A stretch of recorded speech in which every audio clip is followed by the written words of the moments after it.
Bonjour, chers élèves, c'est toujours avec vous votre enseignant de la langue française à l'établissement de Taïbouni, M. Mohamed Sadouk.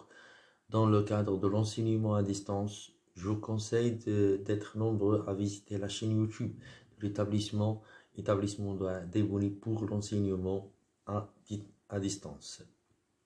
Alors, dans le cadre de notre unité didactique 10, Cuisine est un art, on est dans la deuxième semaine. Alors, production écrite, rédiger un texte prescriptif et une recette de cuisine précisément qui entre dans le cadre de notre unité didactique. Cuisiner est un art. Alors, on va passer pour parler d'une définition. Alors, texte prescriptif ou injonctif, c'est la même. Alors, c'est l'auteur, il donne des consignes, des ordres, des conseils ou des interdictions. Il a comme visite d'inciter le lecteur à faire quelque chose ou lui interdire de le faire. Alors, comment ça?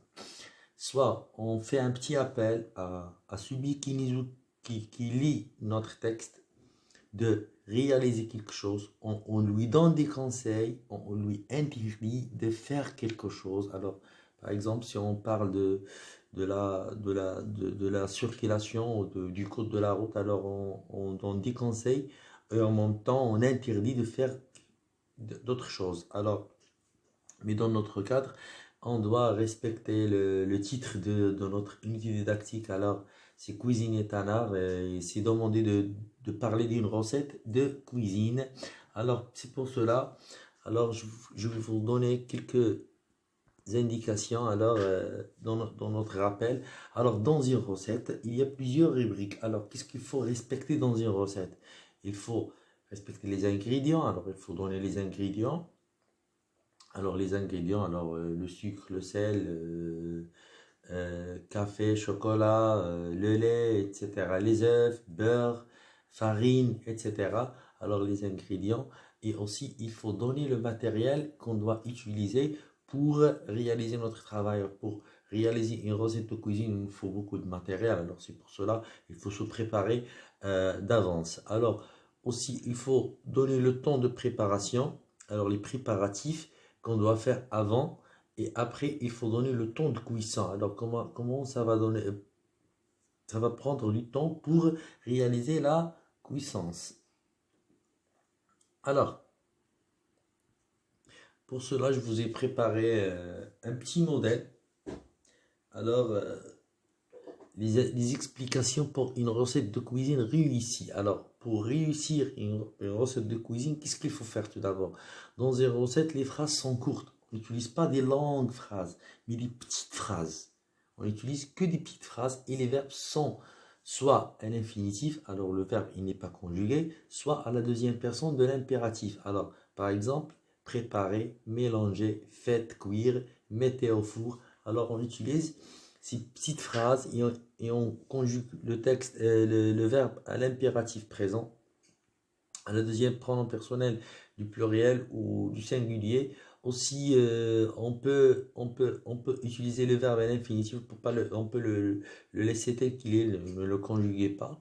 La deuxième des choses, c'est les étapes sont placées dans l'ordre chronologique. Il ne faut pas mélanger les étapes. Alors, si on doit mettre les œufs tout d'abord, alors on doit mettre les œufs tout d'abord et après on ajoute la farine. Alors, il faut respecter cet ordre chronologique. Alors, l'ordre chronologique avec des numéros. On doit numéroter 1, 2, 3, etc. jusqu'à la fin. Quand on arrive aux ingrédients, il y a des différences dans un pays à l'autre. Alors, la France, c'est pas le Maroc, c'est pas l'Espagne, c'est pas l'Italie, c'est pas le Mexique, c'est pas le Brésil, c'est pas le Canada, c'est pas l'Inde, c'est pas l'Australie. Alors, chaque pays a ses propres traditions, ses propres manières de préparer les plats et les recettes. Alors, on trouve pas toujours l'équivalent. Alors, il n'y a pas un équilibre. Mais le plus grand problème reste les poids et mesures. Alors, il faut respecter les poids et les mesures. C'est parce que si on, on met quelque chose qui n'est pas à sa place, alors le goût de notre recette ne va pas être très bon. Alors, il faut faire attention. On ne peut pas toujours faire une traduction d'une recette. Alors, si on veut prendre une recette française et l'appliquer au Maroc, on doit respecter la démarche française. On ne peut pas mettre notre propre touche Alors, soit on est quelqu'un qui est professionnel, soit on est quelqu'un qui est débutant, il faut respecter les choses à les normes. Parfois, il faut aussi faire la conversion des mesures. Par cela, il existe des sites internet qui peuvent vous aider à convertir un gramme, les mesures utilisées dans différents pays. Alors, il y a des pays qui utilisent les grammes, il y a des pays qui utilisent les cuillères ou le verre. On peut prendre les mesures par verre. Alors, on va mettre un verre d'huile, un verre de lait, etc. Alors, il faut respecter les mesures telles qu'elles sont. Alors, c'est pour cela, je vous ai préparé une recette et je vous ai donné la recette, les étapes. Alors, j'ai tout respecté. Voilà notre recette.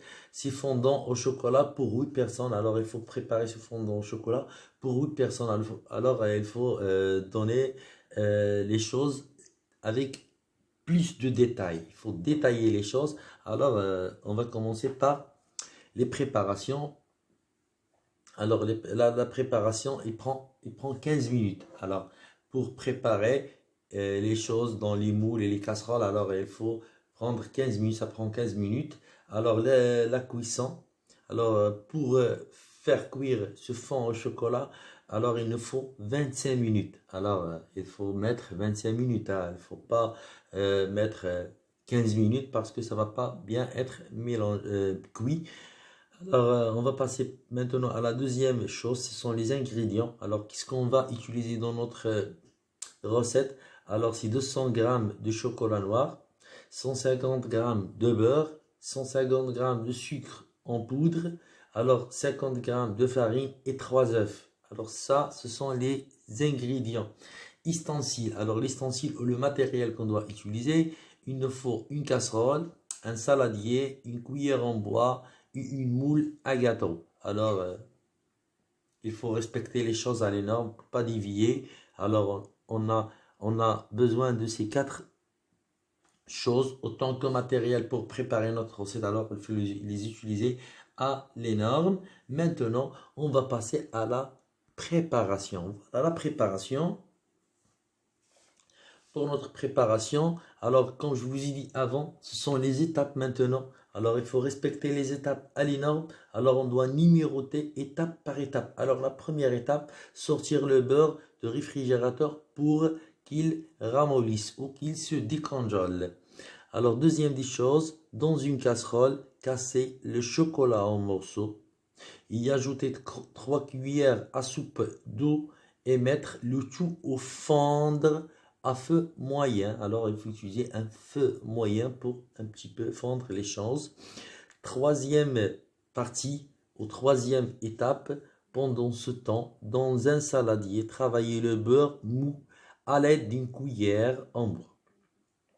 Ajoutez le sucre en poudre et continuez à remouer jusqu'à ce que le mélange devienne léger et onctueux. Puis, ajoutez les œufs un par un, alternant avec la farine. La quatrième et la dernière étape, incorporez à ce mélange le chocolat fondu en remuant bien avec une cuillère beurrée. Alors votre moule, alors on doit mettre un petit peu de beurre dans l'intérieur du moule avant de verser notre mélange et à la fin y verser la pâte en faire cuire en four préchauffé à 150 degrés Celsius pendant 25 à 30 minutes. Alors c'est notre recette. Alors je vous ai donné tout d'abord la préparation, après le temps de cuisson, après je vous ai donné les ingrédients et à la fin je vous ai donné l'ustensile ou le matériel qu'on doit utiliser et à la fin je vous ai donné la manière de faire la préparation de notre recette.